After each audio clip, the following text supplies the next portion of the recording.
8. Segunda Epístola de Paulo a Timóteo, capítulo 4, versículos 1 a 8.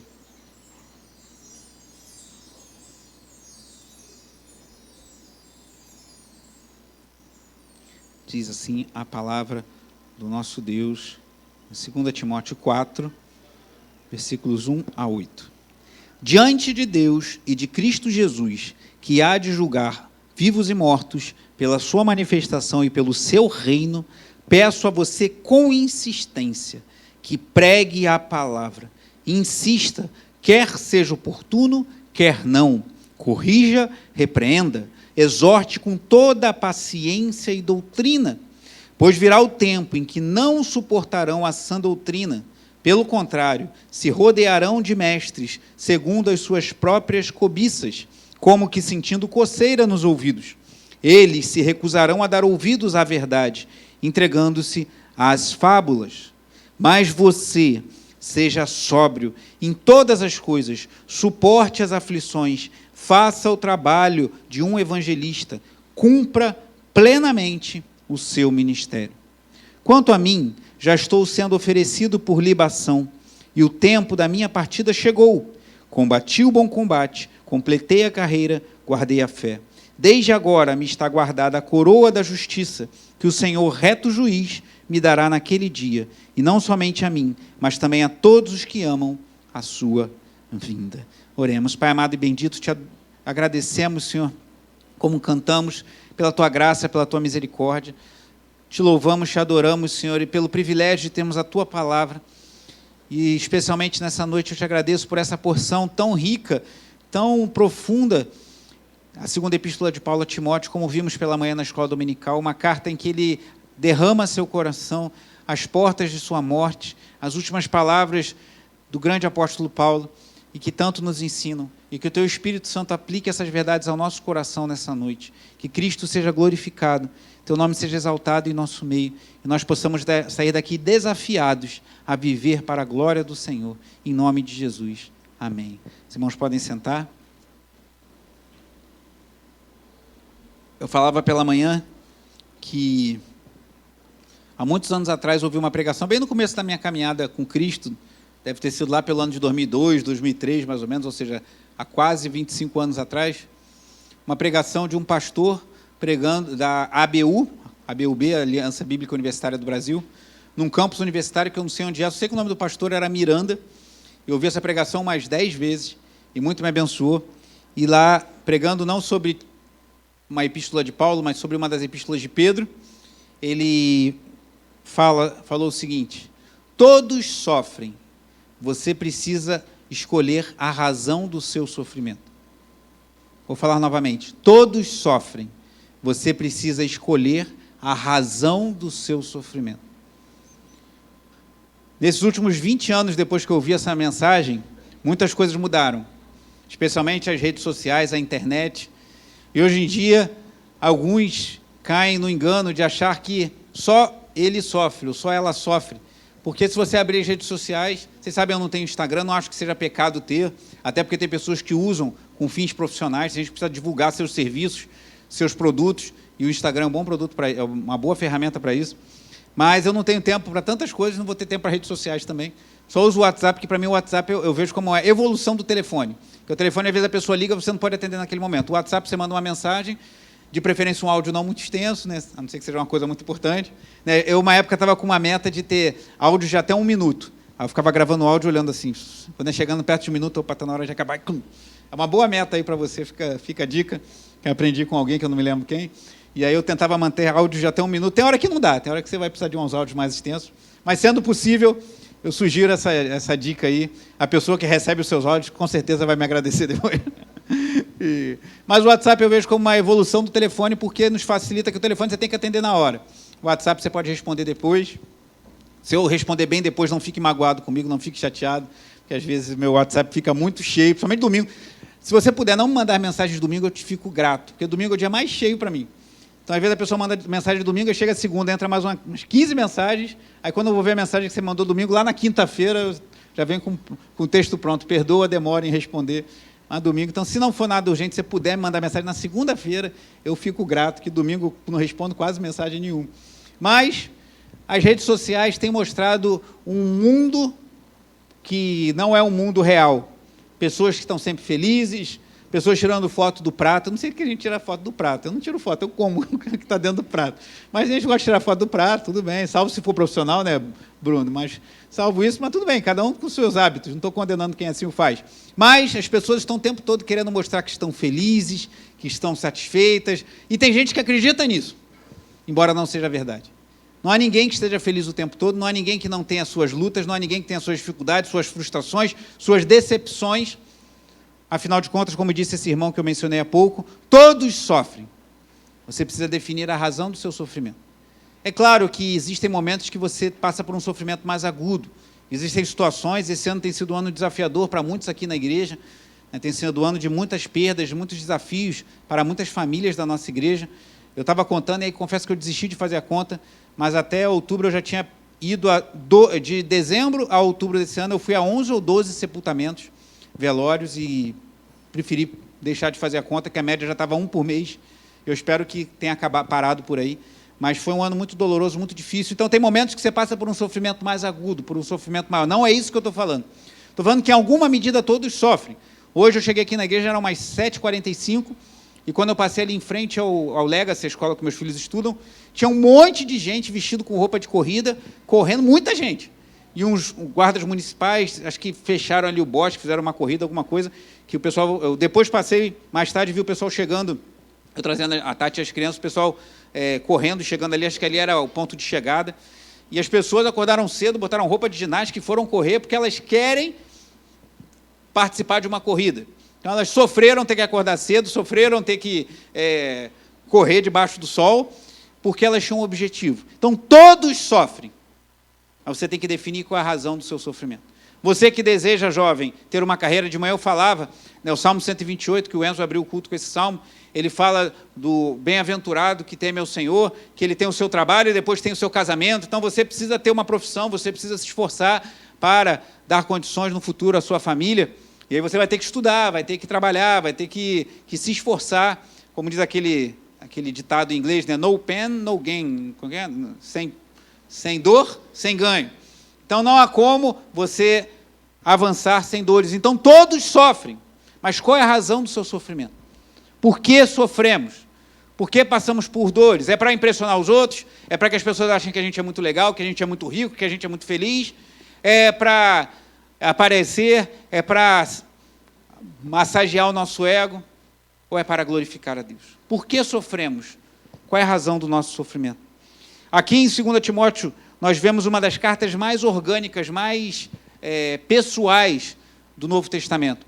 Paulo aqui está derramando o seu coração às portas da sua execução. Como vimos na escola dominical, possivelmente tudo indica que ele escreveu isso bem próximo, talvez há dias da sua execução. Ele foi decapitado pelo Império Romano, pois ele tinha esse privilégio de ser decapitado por ser cidadão romano, é isso mesmo, porque a morte por decapitação é uma morte rápida.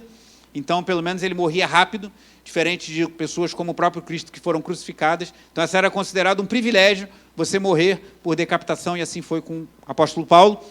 Então, aqui, ele fala de forma muito profunda sobre o que ele tinha a dizer a seu amado filho na fé, Timóteo. Eu queria chamar a atenção um pouco desses dois homens, do quanto eles fizeram e se dedicaram, quanto se dispuseram a sofrer pela causa do Evangelho. Mas quem era Paulo e quem era Timóteo? Volte para o capítulo 1 de 2 Timóteo. 2 Timóteo, capítulo 1, início da carta, afirma assim: Paulo, apóstolo de Cristo Jesus, pela vontade de Deus, conforme a promessa da vida em Cristo Jesus, ao amado filho Timóteo. Você vê que já tem um peso de afeto aqui, ao meu amado filho Timóteo. Que a graça... Um detalhe para quem é mais atento. Como Paulo costuma fazer as saudações das suas cartas? Graça. Graça aí? Graça e paz. Só quando ele escreve para um pastor, que era Timóteo, olha o que ele escreve. Graça. Pastor precisa de muita misericórdia. Então, para todo mundo ele escreve graça e paz, graça e paz. Quando vai escrever para o pastor, ele graça, misericórdia e paz, porque o pastor precisa dar muito da misericórdia de Deus. Então, orem pelo seu pastor, eu agradeço. Orem para que Deus tenha misericórdia da minha vida, como Paulo orava por Timóteo. Graça, misericórdia e paz, da parte de Deus Pai e de Cristo Jesus, nosso Senhor, estejam com você. Dou graças a Deus, a quem desde os meus antepassados sirvo com a consciência limpa, porque sem cessar lembro de você nas minhas orações, noite e dia. Então, Paulo chama Timóteo de amado, Paulo tinha um afeto por Timóteo, e Paulo orava constantemente por ele. Olha que coisa bonita, irmão. Eu já falei isso repetidas vezes aqui na igreja. Nós precisamos orar não só pelas pessoas que estão passando por dificuldades. Tem pessoas enlutadas, tem pessoas passando desafios de saúde, tem pessoas passando dramas conjugais, financeiros, e devemos orar por essas causas. Mas precisamos orar por quem está bem, irmão. Ore por aquele irmão que é uma bênção. Ore por aquela irmã que é uma bênção nas mãos do Senhor, está sempre animada, feliz. Ora por aquela irmã que é evangelista. Ora por aquele irmão que ministra louvor, que é uma bênção. Pelo músico que está tocando também. Ore também. Paulo sabia que Timóteo estava bem, mas ele orava por ele. Então precisamos orar por quem está passando por dificuldade, mas por quem também está firme na fé, para que assim continue. E ele continua no versículo 4. Lembro das suas lágrimas, estou ansioso para ver você, para que eu transborde de alegria. Olha que coisa bonita, irmão. A Bíblia não é um livro sentimental, meloso, mas ela não esconde os afetos de homens como o apóstolo Paulo pelo seu amado filho Timóteo. Ele fala, eu quero muito te ver, isso vai me dar muita alegria. Paulo estava preso. E o versículo 5, lembro da sua fé sem fingimento, a mesma que primeiramente habitou em sua avó Lóide, em sua mãe Eunice, e estou certo de que habita também em você. A importância da formação familiar.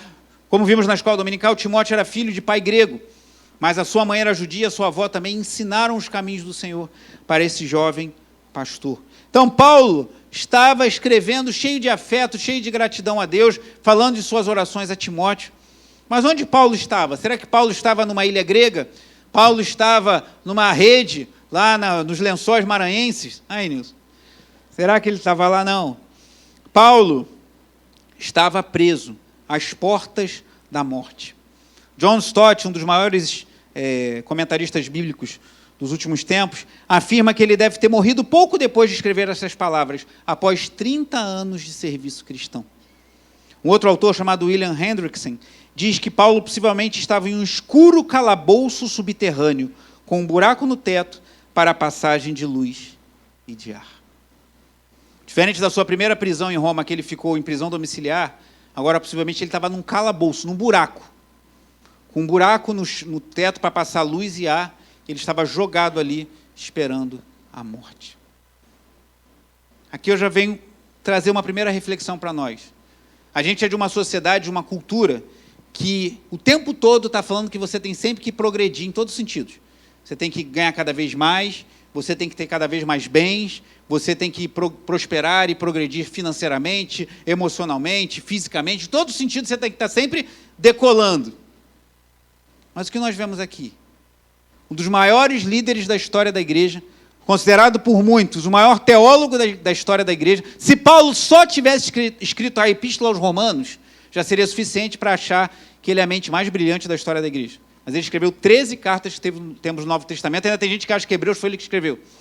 E Paulo foi um grande missionário. Paulo serviu a Cristo por 30 anos. Como ele terminou seus dias? Um calabouço escuro, com um buraco no teto, para entrar luz, vento, um pouco de ar, até que o colocaram debaixo de uma guilhotina e decapitaram, ou de uma espada, possivelmente, e literalmente cortaram a cabeça. Aí eu começo a chegar no centro, no cerne do que eu quero compartilhar com os irmãos essa noite. O que você está disposto a passar por amor a Cristo? Eu já preguei essa mesma mensagem, mas falando da ênfase que Paulo dá sobre o pregar a palavra para Timóteo, logo no início do capítulo 4, mas hoje eu queria dar uma outra ênfase. O que você está disposto a sofrer por amor a Jesus? Paulo, 30 anos de serviço cristão. Paulo, apóstolo. Paulo fundou igrejas. Paulo trabalhou para o Senhor ardentemente. E agora ele está preso ali num calabouço subterrâneo, possivelmente escuro, úmido, esperando a morte que logo veio. Mas e Timóteo? A expectativa para Paulo não era melhor. Logo ele ia partir dessa para uma melhor, certamente, pois Paulo foi quem disse que o morrer para mim é lucro. Mas e Timóteo? Paulo está passando o bastão na expectativa de ver seu amado filho na fé, Timóteo. O que a Bíblia fala sobre Timóteo? Capítulo 2, versículo 22. Diz assim: fuja das paixões da mocidade, siga a justiça, a fé, o amor e a paz, com os que de coração puro invocam o Senhor. Se você fala para alguém fugir das paixões da mocidade, subentende-se que essa pessoa é jovem. Você não vai falar para alguém próximo aos 50 como eu, fuja das paixões da mocidade, embora eu ainda esteja relativamente jovem. Mas você pode falar isso para o Enzo, né? Para o Mateus, né? Para um jovem rapaz, para o Vitor, que está na faixa dos 20 anos, o Mateus um pouquinho menos, o Vitor e o Enzo um pouquinho mais. Mas, então, Timóteo era jovem, possivelmente Timóteo tinha uns 30 anos aqui. Então, Timóteo era jovem. Mas uma outra característica, vai agora em 1 Coríntios, capítulo 16.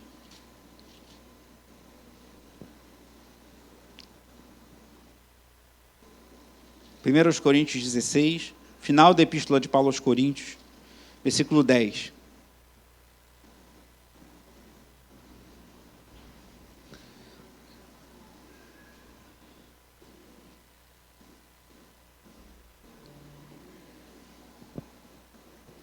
Primeiros Coríntios 16, 10 diz assim: e se Timóteo for, façam tudo para que não tenha nada a temer enquanto estiver entre vocês, porque trabalha na obra do Senhor como também eu. Portanto, que ninguém o despreze. Ajudem-no a continuar a viagem em paz, para que venha até aqui, visto que o espero com os irmãos. O que Paulo está falando para os coríntios? Gente, Timóteo chegando aí, recebe ele bem. Porque Timóteo possivelmente era tímido. Timóteo talvez fosse meio bicho do mato, com perdão da expressão assim, meio fechadão. Então Timóteo era jovem, Timóteo possivelmente era tímido, e volte agora não para a segunda, não a segunda, mas a primeira Timóteo. Olha o que Paulo diz sobre ele também. 1 Timóteo 5, 23. Primeira carta de Paulo a Timóteo, capítulo 5, versículo 23.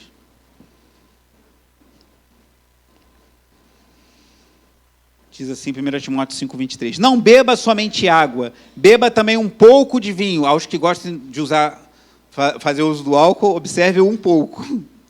Eu não faço uso de álcool por opção, não bebo nada alcoólico, mas não por convicção, porque eu entendo que não há um mandamento bíblico que proíba o uso moderado do álcool, e para mim isso aqui é um exemplo dentre outros.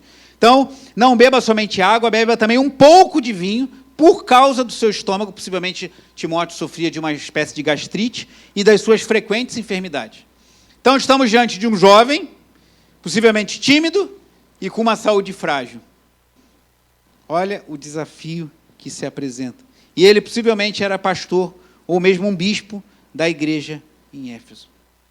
Olha o cenário montado. Paulo apóstolo às portas da morte, num calabouço escuro, possivelmente úmido, esperando para ser decapitado, o que de fato ele foi, passando o bastão para um jovem, tímido e com uma saúde frágil. Qual é a chance disso dar certo? Qual é a chance desse evangelho prosperar? Alguns anos depois, outros foram mortos, possivelmente nessa mesma época, anos 70 depois de Cristo. Paulo foi martirizado por volta do ano 67, 68. Em 70 depois de Cristo, a invasão de Jerusalém, a destruição do templo. Aí muitos cristãos foram mortos nesse contexto, que cristãos foram acusados de terem incendiado, terem causado incêndios. Então, muitos foram mortos. Pedro, diz a tradição, que ele pediu para ser crucificado de cabeça para baixo, porque ele não se sentia digno de morrer do mesmo jeito que o seu Senhor. Todos os apóstolos, com exceção de João, tiveram uma morte violenta, mas João foi jogado dentro de um caldeirão com óleo quente e depois foi exilado na ilha de Patmos. Também não foi uma vida fácil. Como esse evangelho pode avançar, irmãos? Como esse evangelho podia passar do primeiro século? Um grande líder preso, logo depois sendo decapitado, todos os outros sendo mortos, dispersos, espalhados, e quem assume o bastão? Pessoas como Timóteo, tímido, saúde frágil e jovem. E morreu relativamente jovem, que também conta a tradição. Mas o que a gente vê? O que estamos fazendo hoje aqui? Cultuando a Deus em nome de Jesus Cristo, 2000 anos depois, porque o Evangelho é o poder de Deus para a salvação de todo aquele que crê. O cenário era completamente ruim. Olhando pelo natural, não tinha como esse Evangelho chegar a gente hoje. Olha que cenário montado para dar tudo errado. Mas Deus usa essas circunstâncias mais adversas para fazer com que seu Evangelho avance. E assim foi, aqui estamos nós. 2000 anos depois, no Brasil, a milhares de quilômetros de onde tudo isso aconteceu, ouvindo o mesmo Evangelho. Mas eu quero chamar a atenção não do poder de Deus em fazer o Evangelho prosperar, embora isso seja muito interessante, mas da medida de sacrifício que Paulo, especialmente, assumiu por conta do seu compromisso com Cristo. E o que isso nos ensina? Aí sim, vamos voltar agora a 2 Timóteo 4.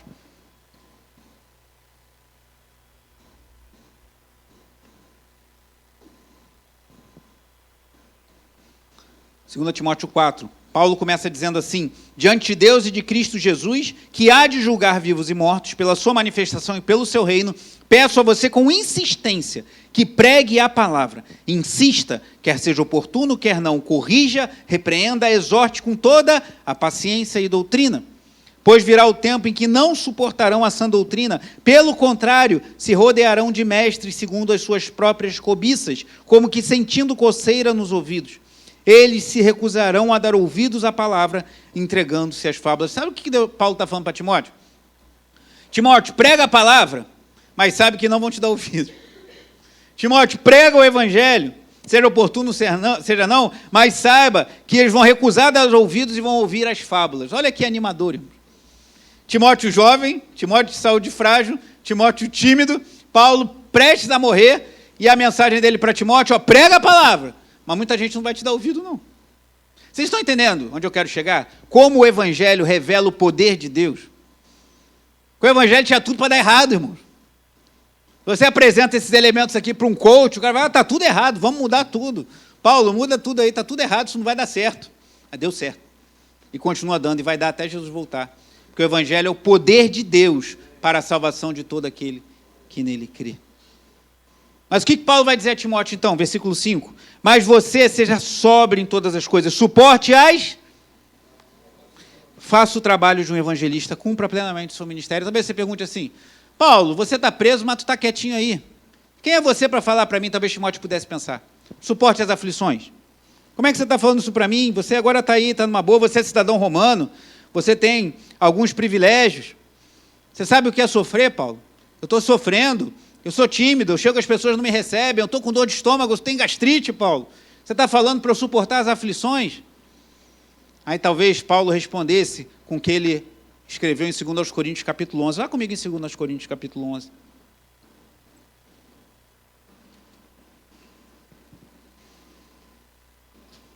Segundo aos Coríntios capítulo 11.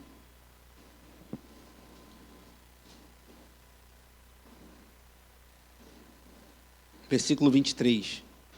Também uma carta muito pessoal do apóstolo Paulo, aí não ao indivíduo, mas à igreja em Corinto, não ao jovem Timóteo, mas aos irmãos coríntios. Segundo aos Coríntios 11, 23, Paulo, num ímpeto assim, descrevendo coisas que ele viveu, ele diz assim, segundo aos Coríntios 11, 23 em diante, são ministros de Cristo, falando como se estivesse fora de mim, afirma que sou ainda mais, em trabalhos muito mais, em prisões muito mais, em açoites sem medida, em perigos de morte muitas vezes. 5 vezes recebi dos judeus 40 açoites menos 1. Sabe por que são 40 açoites menos 1? Por que eles davam 39 açoites? Oi? Não podia repetir. Havia uma regra que só podia dar 40 açoites. Então, se deu 40 açoites, tem que parar. O que eles faziam? Davam 39, davam um tempinho, davam mais 39, dava mais um tempinho. Imagina você tomar 39 açoitadas nas suas costas. E ele fala aqui assim, 5 vezes recebi dos judeus 40 açoites menos 1. Continua. 3 vezes fui açoitado com varas. 1 vez fui apedrejado. 3 vezes naufraguei. Fiquei uma noite e um dia boiando em alto mar.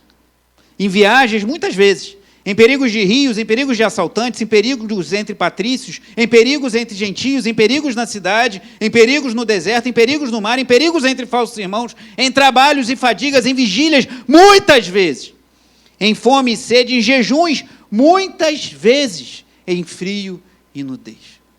Talvez Paulo sofreu isso tudo lá de fora.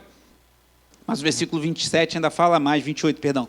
Além das coisas exteriores, ainda pesa sobre mim diariamente a preocupação com todas as igrejas. Quem enfraquece, que eu também não enfraqueça. Quem se escandaliza, que eu não fique indignado. Irmãos, esse é um coração de um pastor. Eu estou pregando para vocês e estou fazendo a minha lista de quem não está na igreja hoje. Já tem uns nominhos aqui ticados para eu fazer contato durante a semana. Estou pregando para vocês e Leidivaldo chegou, fiquei muito feliz, deve ter vindo do trabalho, né? Ele sai mais tarde, mas tem alguns que não chegaram hoje. Tem gente que avisa, viajei, fui fazer não sei o quê, amém, glória a Deus. Não é para puxar a orelha não, pode ser também, mas é por preocupação.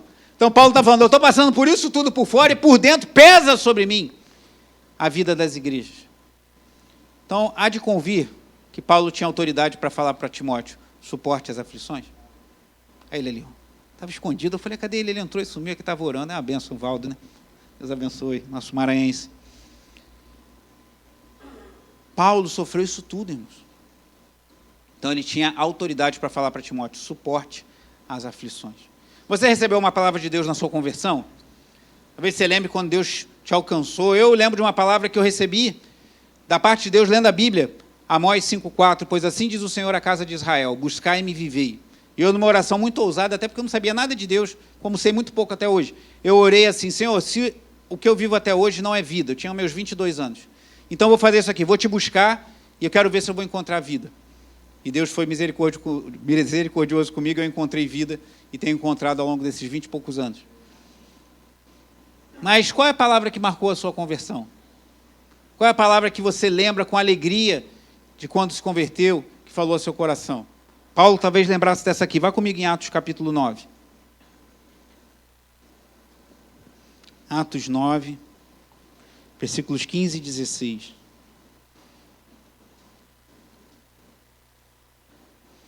Atos 9 relata a conversão de Paulo. Quando Paulo teve aquela visão no caminho de Damasco, não sabe se caiu do cavalo, mas ele caiu ao chão. Ele viu Jesus em Atos 9, versículo 15. Olha que promessa maravilhosa que Deus faz a Paulo aqui no versículo 15. Atos 9, 15. Deus fala com Ananias para ir lá orar por Paulo, para ele voltar a ver. E no versículo 15 de Atos 9 diz assim, mas o Senhor disse a Ananias, vá, porque este é para mim um instrumento escolhido para levar o meu nome diante dos gentios e reis, bem como diante dos filhos de Israel. Tem muita gente hoje em dia que se converte falando assim, eu sou um instrumento escolhido diante do Senhor, eu vou pregar diante dos reis, dos gentios, dos ímpios, dos judeus, eu vou pregar para todo mundo, eu vou ter milhões de inscrições no YouTube, eu vou ter uma voz profética para a nação. Que legal o versículo 15. Mas será que a pessoa vai topar o versículo 16? Que diz assim, pois eu mesmo vou mostrar a ele quanto deve sofrer pelo meu nome. Essa profecia, acho que muita gente ia sair, ia fugir. Quanto importa sofrer pelo nome de Jesus? Essa foi a palavra profética para Paulo em sua conversão. O quanto importa sofrer pelo nome de Jesus. Mas sabe como ele respondeu a isso? Vemos lá em Atos capítulo 20, ainda em Atos no capítulo 20, diz assim, Atos 20, eu li esse versículo quando o pastor Roberto anunciou minha ordenação na freguesia.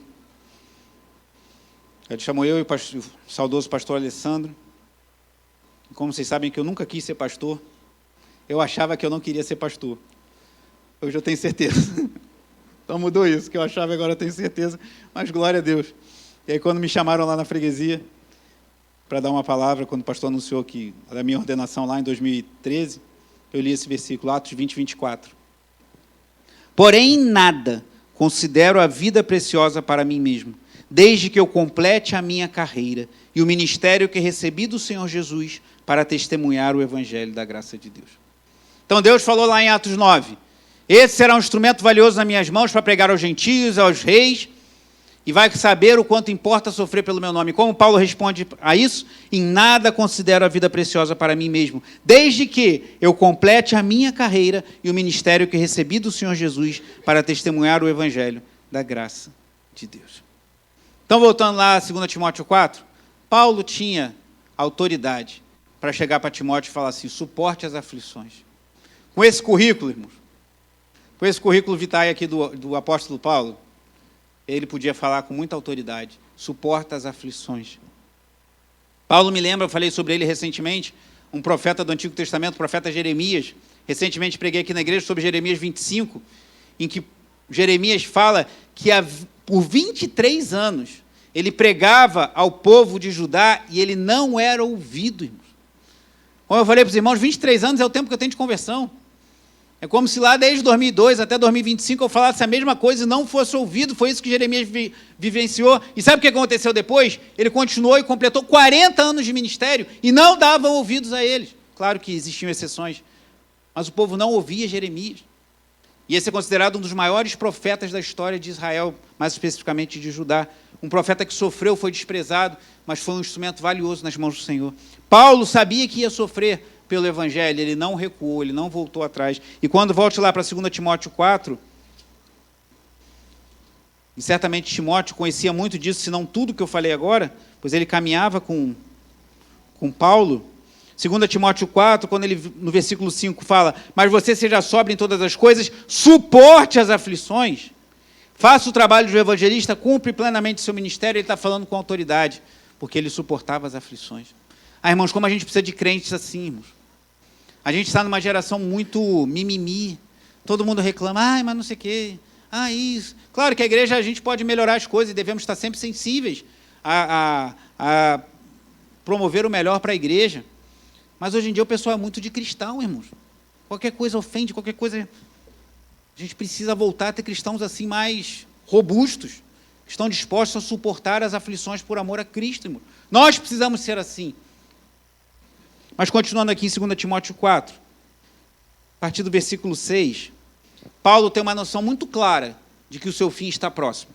Ele diz assim, versículo 6, quanto a mim, já estou sendo oferecido por libação. Libação era uma oferta líquida, que era derramada, era um tipo de oferta que era derramada, era um líquido, vinho, azeite, então como uma oferta derramada, possivelmente uma analogia ao seu sangue que seria derramado. Quanto a mim, já estou sendo oferecido por libação, e o tempo da minha partida chegou. Essa imagem aqui no original no grego dá uma ideia de um barquinho que está amarrado no cais e soltam as amarras e ele vai embora. Uma imagem muito bonita. Paulo compara a sua morte com um barquinho sendo liberado do cais e indo embora. Então fala, a hora da minha partida já é chegada. Versículo 7, combati o bom combate, completei a carreira, guardei a fé. Desde agora me está guardada a coroa da justiça que o Senhor, reto juiz, me dará naquele dia, e não somente a mim, mas também a todos os que amam a sua vinda. Irmãos, Paulo sofreu aquilo tudo que nós vimos aqui em 2 Coríntios 11. Paulo suportou aquelas aflições. Paulo foi humilhado. Paulo agora está preso num calabouço escuro, úmido, com um buraquinho no teto, para entrar um pouco de luz e ar. Mas ele estava livre no seu coração. Tem muita gente hoje morando em mansões, morando em grandes apartamentos, em grandes condomínios, tendo carros novos, e não tem a liberdade que Paulo tinha no coração, pois naquela circunstância, depois de ter vivido tudo que viveu, 30 anos de ministério, tendo sofrido tudo que sofreu por causa de Cristo, ele diz assim, está guardada a coroa da justiça, que o Senhor reto juiz me dará naquele dia. Ele tinha certeza, irmão. Essa certeza tem que manter os nossos corações no meio das aflições. Eu sei em quem tenho crido e sei que Ele é poderoso para guardar o meu depósito até aquele dia. Paulo tinha essa convicção, isso é muito precioso, irmãos. Isso aqui só vivencia quem caminha com Cristo. Porque é na hora da aflição, na hora da dificuldade que você sente paz. Já viu, já passou, já passei por isso muitas vezes. Situações que você vai levar um consolo para alguém em sofrimento e você que é consolado. Como é que essa pessoa passando por isso está em paz? Mas é porque ela, como Paulo, tinha certeza do seu propósito dessa vida, glorificar a Cristo, que Deus estava guardando o melhor para ela no futuro, irmãos. Então, primeira coisa, Paulo sabia que seu fim estava bem perto. E ele tinha certeza da recompensa. Ele tinha certeza para onde ele estava indo. Você sabe para onde você vai? Se você partir hoje, amanhã eu tiver que fazer mais um sepultamento esse ano e for o seu, você vai fechar seus olhos, como dizia o pastor Alessandro aqui, e vai abrir aonde? Qual é a certeza que está no seu coração? Paulo tinha certeza, eu vou morrer, mas eu vou receber a coroa do reto juiz. A coroa que é não somente para mim, mas todos os que amam a sua vinda. Mas Paulo estava numa situação muito difícil, por isso essa carta é muito densa. Versículo 9. Ele estava na certeza do fim, mas ele estava num fim solitário. Diz assim, empenhe-se por vir até aqui o mais depressa possível. Por que Paulo queria tanto que Timóteo chegasse lá? Ele amava Timóteo, ele orava por Timóteo. Timóteo era caro para ele. Sabia que chegando o inverno, possivelmente Timóteo não conseguiria chegar lá. Sabia que ele ia morrer, ele queria ver Timóteo mais uma vez. Então ele fala, Timóteo, vem por favor, o mais rápido que você puder. Mas continua o versículo 10. Porque Demas, tendo amado o presente século, me abandonou e se foi para a Tessalônica. Então esse aqui se desviou da fé. Amou o presente século, amou o mundo e foi embora. Crescente foi para a Galácia, ou seja, não estava ali com Paulo, estava em outro lugar. Tito foi para a Dalmácia, como vimos hoje na escola dominical. Somente Lucas está comigo.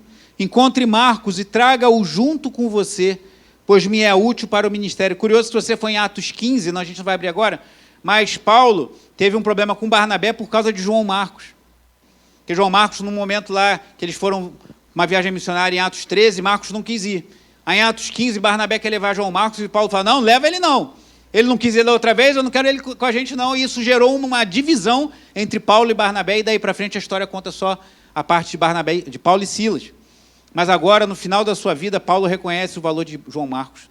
Às vezes, irmãos, quando a gente está no final da vida, ou quando a gente está passando uma situação muito difícil, que a gente reconhece o valor de pessoas que estão bem próximos a nós. E Paulo fez isso aqui. E ele continua, quanto a Tíquico, mandei-o para Éfeso. Então o que Paulo está dizendo? Eu estou sozinho. Eu estou num calabouço escuro. Eu passei por isso todo, eu estou às portas da morte, estou sozinho. Então vem ter comigo depressa. Paulo não só sofreu no início da sua caminhada, não só sofreu durante a sua caminhada, mas está numa situação de abandono nos seus últimos dias. Um dos maiores pregadores do Evangelho, um dos teólogos mais brilhantes da história da igreja, um dos maiores missionários está sozinho num calabouço escuro, esperando a morte. E ele diz ainda assim, ele está sozinho e está sentindo falta de coisas muito básicas, versículo 13.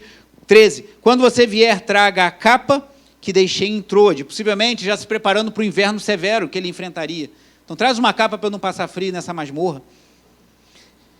Na casa de Carpo, traga também os livros, especialmente os pergaminhos, possivelmente o Antigo Testamento. Paulo queria uma capa para se aquecer, e Paulo queria livros para ler, especialmente as Escrituras, para aquecer seu coração. Então traga uma capa para me proteger do frio, para guardar meu corpo do frio severo que eu vou enfrentar, e traga livros, especialmente as Escrituras, para guardarem meu coração da frieza, e para que eu tenha o calor do Senhor no meu coração. Era tudo que Paulo queria. Paulo não pede a hora para me libertarem, hora para eu ir para uma praia, hora para alguém vir aqui me tirar da cadeia. Ele fala, eu sei que eu vou morrer, mas traz uma capa para eu não morrer de frio, e traz os livros para o meu coração poder ter um pouco de alegria nos meus últimos dias. E ele ainda relata uma situação muito triste, versículo 14. Alexandre o ferreiro me causou muitos males. O Senhor dará retribuição de acordo com o que ele fez. Tome cuidado com ele também você, porque resistiu fortemente às nossas palavras. Na minha primeira defesa, ninguém foi a meu favor. Todos me abandonaram, que isto não lhes seja posto em conta. Irmãos, o homem gastou 30 anos da vida dele pregando o Evangelho, abrindo igrejas, sendo açoitado, sendo apedrejado, passando por naufrágio, passando por um monte de coisa. Aí, o Império Romano lá, os responsáveis por aquela região, chamam Paulo para uma audiência. Imagina um coração de Paulo, agora chegou a minha vez, vou chegar lá, vai ter alguém para me defender, né, Daniel? Vai ter um advogado bom lá, um criminalista, né, para me defender aqui das acusações falsas. Imagina Paulo saindo do calabouço, indo lá para o fórum, indo lá para o júri, para ser julgado. E quando ele chega lá naquele lugar, na expectativa, alguém vai me defender, alguém vai falar porque eu somente estou falando de Jesus Cristo e que muitos outros estão aqui falando sobre ele também. Quando Paulo chega lá, não tinha ninguém. Ninguém. Todos, versículo 16, me abandonaram. Ninguém. Todos me abandonaram. E aí, Paulo? Sozinho? Prestes a ser condenado à morte? Tendo sofrido tudo que ele sofreu? O que vai ser de Paulo agora? O versículo 17 revela. Mas o Senhor esteve ao meu lado e me revestiu de forças, para que através de mim a pregação fosse plenamente cumprida e todos os gentios o ouvissem. E fui libertado da boca do leão. Tem muita gente que ora para ter experiências com Deus. Isso é uma boa oração. Mas às vezes, para você ter uma experiência mais profunda com Deus, Deus vai tirar todas as suas escoras. Sabem que eu trabalhei com engenharia, tem aquilo que a gente chama de muro de arrimo. É um muro que tem vários tipos, né? Mas, grosso modo, é um muro que você suspende para segurar a terra, para fazer um muro mesmo e para segurar uma terra, de fazer um muro de contenção. Isso tem vários tipos. Tem hora que Deus tira todas as suas contenções. Paulo sem amigos, Paulo sem capa, Paulo sem pergaminhos, Paulo sem livros, Paulo sem ninguém na sua defesa, mas quem esteve ao seu lado? O Senhor. E o que Deus fez? O revestiu de forças. Então, você quer ter uma experiência profunda com Cristo? Você quer conhecer Cristo em maior profundidade, como cantamos pela manhã? Uma música ministrada muito propícia pelo jovem Enzo. Te conhecer e prosseguir em te conhecer, ecoando as palavras do profeta Oséias.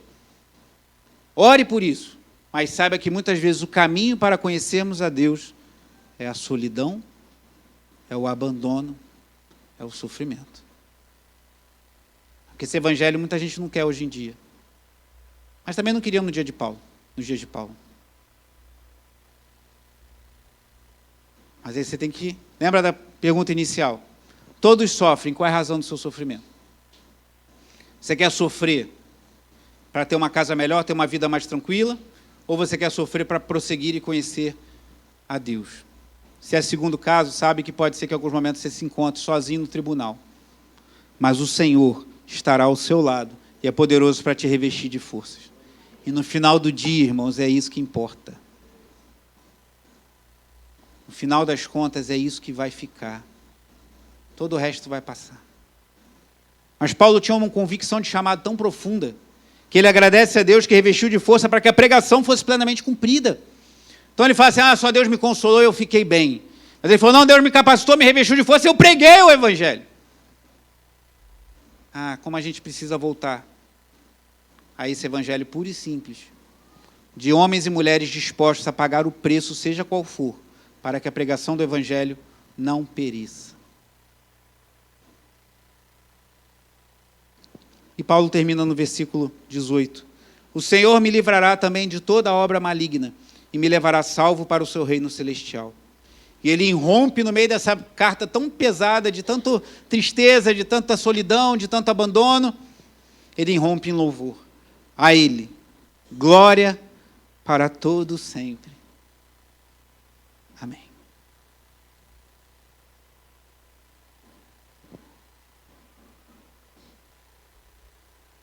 Qual é o fim da sua vida? Louvor a Deus. A ele, glória para todo sempre. Amém. Ou agradar A, B ou C, ou ter a vida confortável e postar nas redes sociais para mostrar que você é feliz, ou ter todos os seus sonhos realizados. Paulo não estava nem aí para isso. Mas no meio da solidão, em que não tinha ninguém, a pessoa mais importante estava, o Senhor estava ao seu lado. No meio das agrúrias e dificuldades da vida, ele não rejeitou o seu chamado, ele pregou o evangelho. E o Senhor o livrou de toda obra maligna e deu a ele a certeza de que ele estaria com o Senhor para todo sempre. O evangelho impossível. Os conceitos de coach, de administração, de marketing, era impossível isso aqui dar certo. Deus usar um homem abandonado, solitário, preso, abandonado no fórum, abandonado na masmorra. Logo depois teve literalmente a sua cabeça cortada, passando o bastão a um jovem, frágil, doente. E esse evangelho avançou. Porque o evangelho é o poder de Deus. Descerá sobre vocês o Espírito Santo, e sereis minhas testemunhas na Judéia, em Samaria e até os confins da terra. Quem falou isso cumpre e vai continuar cumprindo. E por isso que estamos aqui essa noite. Porque Ele vai cumprir a sua palavra. Ele vai revestir de forças os seus eleitos. Ele vai fazer a pregação do Evangelho prosperar. Porque isso não depende de Paulo, isso não depende de Timóteo, isso não depende de mim nem de você. Isso depende do Deus Todo-Poderoso, Criador dos céus e da terra. E por mais que a história de Paulo seja tocante, seja comovente, assim como a história de Jeremias, a história mais tocante para nós é que Jesus Cristo, Filho de Deus, veio a essa terra, pisou essa terra amaldiçoada pelo pecado, sofreu, foi rejeitado, teve suas palavras questionadas.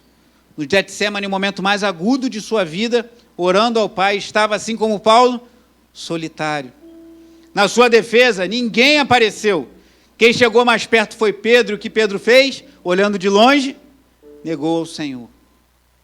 Assim como Paulo, Jesus Cristo estava sozinho. Jesus Cristo estava abandonado. Jesus Cristo estava solitário. Mas diferente de Paulo e de mim e de você, Jesus Cristo nunca teve pecado. Nenhum dolo foi achado em sua boca. Nada de errado ele fez. Foi tentado em todas as coisas, porém sem pecado, como lemos de manhã em Hebreus 4, ao participarmos da ceia do Senhor. Mas ainda assim ele se entregou como ovelha muda ao matadouro, para salvar pecadores como Paulo, como Timóteo, como eu e como você. E ele morreu sem pecado. Mas ele venceu a morte, ele ressuscitou o terceiro dia, ele subiu aos céus, e um dia ele vai voltar. Eu te pergunto, não vale a pena pagar o preço que for por esse evangelho? Não vale a pena entregar tudo o que temos, nossos sonhos, desejos, expectativas, por causa de Jesus Cristo? Olhe para Paulo, olhe para Jeremias, e muitos anos antes. Olhe para tantos homens e mulheres da história da igreja. Olhe, sobretudo, para Cristo. E saiba que a resposta a essa pergunta, todos sofrem, qual é a razão do seu sofrimento? Deve ser a razão do meu sofrimento, é que Cristo seja glorificado. O que importa, em nada considero a vida preciosa para mim mesmo. Quero cumprir o ministério, seja em solidão, seja em carência, seja em ausência de qualquer coisa. O que me importa é que Cristo seja glorificado. Se esse é o desejo do seu coração, pode ser que os dias não sejam fáceis, mas vão valer a pena. O Senhor vai estar ao seu lado quando você estiver sozinho. O Senhor vai fechar a boca do leão. E o Senhor vai te dar essa certeza que só experimenta quem caminha com Cristo. De que um dia estaremos para sempre com Ele.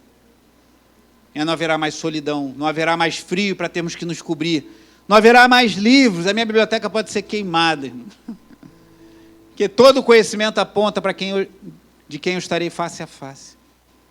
Tudo converge no Cristo bendito, eu verei o face a face. Então, por mais que eu ame meus livros, é como você comer palha diante de um banquete. Tudo converge em Cristo. E esse deve ser o motivo da nossa vida, irmãos. Passaremos por aflições, por dores, por sofrimentos, mas se a razão do nosso sofrimento é glorificar a Cristo, saiba que vale a pena. Ele é fiel, Ele é justo para honrar os nossos pequenos esforços para que Cristo seja glorificado em nossas vidas. Então lance-se de cabeça, viva para a glória de Deus. Te conhecer e prosseguir em te conhecer esse é o alvo da minha vida, como cantamos pela manhã. E aí, quando você estiver sofrendo, você vai viver coisas muito loucas, porque você vai sentir uma paz, um fortalecimento. Tem falado isso do João, né? As pessoas falam, você tem um filho com síndrome de Down, que não sei o que, não sei o que. Tem muitos desafios, mas o João me dá tanta alegria. O João é tão fantástico. Eu falo, gente, como é bom ter um filho como o João. Os outros são maravilhosos também, Daniel e Raquel. Mas o João, meus sogros estão até rindo, porque eles concordam comigo, eu tenho certeza. O João, ele tem uma coisa muito especial, irmão. Além da síndrome de Down. Então tem gente que vai falar, o cara é maluco. Não pode achar que eu sou maluco, eu não ligo, não. Mas o que eu experimento, desculpa. Eu não posso te dizer porque você não tem um filho com síndrome de Down. É maravilhoso. Essa é a loucura do Evangelho. Você vai viver coisas que as pessoas vão falar, tu é maluco. Você fala, a alegria, a paz que eu tenho. Deus estar no meu lado na hora que eu estou sozinho, o fortalecimento do Senhor, a certeza de que eu estarei para sempre com Ele. Isso aqui está no meu coração, ninguém pode tirar. Essa paz, essa alegria, somente existe em Jesus Cristo. E aí você pode falar para essa pessoa que fala que você é maluco. A única coisa que eu tenho para te dizer é que se você abrir seu coração e reconhecer que Jesus Cristo é o Senhor da sua vida, você pode experimentar a mesma alegria, a mesma esperança, a mesma paz que eu experimento, mesmo em meio às maiores agruras da vida. Vamos orar?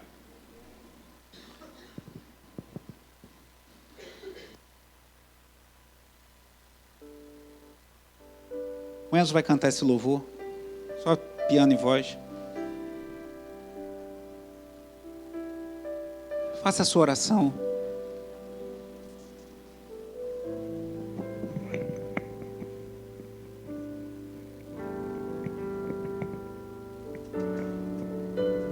Tudo que eu quero está em Ti, toda minha vida eu te entrego, pois não há outro além de Ti. Tudo que eu possa conquistar não se compara à Tua presença,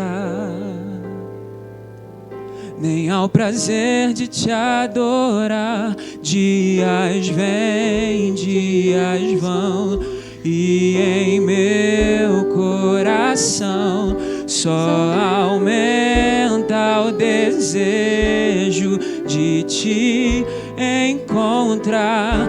Agradecido eu sou pelo que já recebi, mas não estou satisfeito. Eu quero mais Te conhecer e prosseguir em Te conhecer. Este é o alvo da minha vida, Senhor. Te conhecer e prosseguir em Te conhecer é tudo que eu quero pra minha vida, Senhor. Tudo que eu quero está em Ti, toda minha vida eu Te entrego,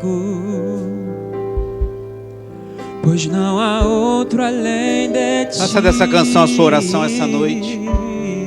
Tudo que eu possa conquistar não se compara à Tua presença, nem ao prazer de Te adorar. Dias vêm, dias vão, e em meu coração só aumenta o desejo de Te encontrar. Agradecido eu sou pelo que já recebi, mas não estou satisfeito. Eu quero. Fique de pé, se desejar estender suas mãos como um sinal ao Senhor de que você quer a Ele, que Ele é o que mais importa em sua vida. Este é o alvo da minha vida, Senhor. Te conhecer e prosseguir em te conhecer. É tudo que eu quero pra minha vida, Senhor. Eu quero te ver como nunca te vi, tocar-te, sentir tuas mãos me tocar. Podes fazer em mim o que tens que fazer.